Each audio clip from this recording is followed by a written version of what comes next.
Hello friends, Ankita সোয়ালির একটা নতুন ভিডিওতে তোমাদের সবাইকে আবার স্বাগত। এই ভিডিওটা শ্যুট করেছিলাম রাসের দিন। আমি আর আমার মা চলে যাচ্ছিলাম নবদ্বীপে বড়শ্যামার কাছে সকালবেলা পুজো দেওয়ার জন্য। আর নবদ্বীপে নেমে তো দেখি সে তো এখনই যা ভিড় হয়ে গেছে, তো পরে কি হবে ভগবানই জানে। স্টেশনের কাছেই দুটো প্যান্ডেল হয়েছিল, তো ওখানে ঠাকুর দর্শনই বা বাদ দেবো কেন, তো চটপট ঠাকুর দর্শনটা সেরেই ফেললাম। আর এদিকে আমার মা তারা দিয়েই যাচ্ছে কন্টিনিউয়াসলি তাড়াতাড়ি যাওয়ার জন্য, বাট সেই তো লেট হয়েই যাচ্ছে যেতে। আর এখানে এসে দেখি তখনও তো বেশ ভালোই ভিড়। আর এখানে যখনই আসি না কেন তখনই দেখবো ভিড়ের কোনো কমতি নেই। তো এই ভিড়ের মাঝখানেই তো পুজো দিতে হবে। পুজো টুজো দেওয়া শেষ করে আমরা চলে গেছিলাম বাকি 3 বোনদেরকেও প্রণাম করতে। একে একে বড় মেজো শ্যামা, সিধু শ্যামা, ছোটো শ্যামার প্রণাম করে বেরিয়ে পড়েছিলাম বাকি ঠাকুর দেখার জন্য। আর নবদ্বীপের অলিতে গলিতে সব জায়গাতেই ঠাকুর, তো কোনো ঠাকুরই বাদ দেওয়ার মতন না। আর প্রত্যেকটা প্রতিমার মুখও এত সুন্দর যে কি বলবো, ওখানেই দাঁড়িয়ে থাকতে মন চায়। কিন্তু তাহলে তো কোনোভাবেই প্রত্যেকটা ঠাকুর দেখা কিছুতেই কমপ্লিট করা যাবে না।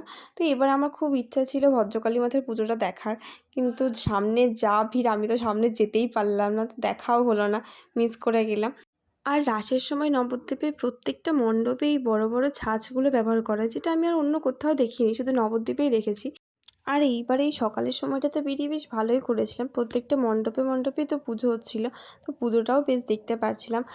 আর আমি তো বেশি হাঁটতেই পারি না, এইটুকুনি মাত্র ঠাকুর দেখেই পায়ে ব্যথা শুরু হয়েছে, তো বসেই পড়ছিলাম যেখানে চেয়ার দেখছিলাম। আর পারছি না বললে কেই বা শুনবে, ঠাকুর দেখতে বেরিয়েছি যখন ঠাকুর তো দেখতেই হবে। তো তারপরে আমি আর পারছিলাম না, তো আর চলে গেছিলাম একটু পেট পুজো করতে।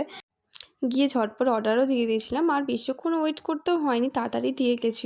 তারপরেও আমাকে কন্টিনিউয়াসলি তাড়া দেওয়া হচ্ছিলো যাতে আমি খাবারটা তাড়াতাড়ি শেষ করি। তো আমি যতটা পেরেছি তাড়াতাড়ি খাওয়াটা শেষ করে আবার চলে গেছিলাম ঠাকুর দেখতে। আর যেহেতু তখন বেশ দুপুর হয়ে গেছিলো, তো প্রত্যেকটা মণ্ডপের সামনেই বসে ভোগ খাওয়াচ্ছিল।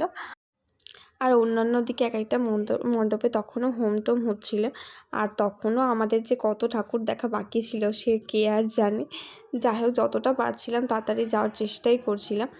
আর একটা ভিডিওতে তো এত পরিমাণ ঠাকুরের ফটো ভিডিও শেয়ার করা সম্ভব না, তাও যতটা পেরেছি করেছি। আর এই প্যান্ডেলটার থিমটা তো আমার কাছে ভীষণ ভালো লেগেছিলো। আর আমি বাড়ি থেকে তোতাকে যতবার দেখিয়েছিলাম, তো ও তো বারবার এই প্যান্ডেলটা দেখতে চাইছে। ওর কাছেও এটা ভীষণ ভালো লেগেছিলো। আর আমার মনে হয় দিনের বেলা যত ঠাকুরই দেখা হোক না কেন, রাতের বেলায় ঠাকুর দেখতে একটু বেশি ভালো লাগে। আর এই থিমের প্যান্ডেলগুলোতে তো আরোই ভালো লাগে, কারণ লাইট টাইট সবই থাকে, কিন্তু দিনের বেলায় তো অত লাইট থাকে না। আর সবশেষে চলে গেছিলাম গৌরাঙ্গিনী মাতা দর্শন করতে। এই ঠাকুরের দর্শন না করলে পুরো রাস্তাই মনে হয় ঘোরার বৃথা হয়ে যাবে। এরপর আমরা বাড়ি চলে গেছিলাম। তো দেখো তোতা কি বলছে।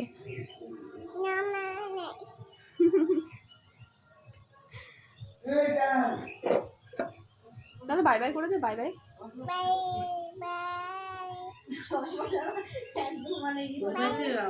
লোক এসছে না, ওরাই সব করছে।